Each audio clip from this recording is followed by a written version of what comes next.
দেখো পুলকা ফ্যামিলি থেকে আবার চলে এসেছি। আমার পুলকা 6টা ভাই বোন হয়েছিল, কিন্তু লাস্ট মানে 6 নম্বর বাচ্চাটা মারা গেছে, একদিন ছিল। তো 5জন রয়েছে। 6 নম্বর বাচ্চাটা একটু খুবই ছোটই ছিল। ও এখানে সবার দেখতাম যে পায়ের নিচে পড়ে যাচ্ছে। আমি যেহেতু ধরতেও পারতাম না, কারণ খাওয়াতে পারবো কি পারবো না, একদিনের বাচ্চা তো।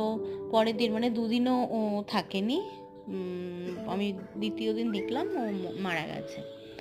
যাকে তো 5জন রয়েছে আপাতত, মনে হয় সুস্থ সবলই রয়েছে। 1-2জনের চোখ ফুটেছে। দেখো ওর মা খাওয়াচ্ছে ওদেরকে। ছোট বাচ্চাটাকে দেখা যাচ্ছে, ওটা 5 নম্বর, ছোট একদম।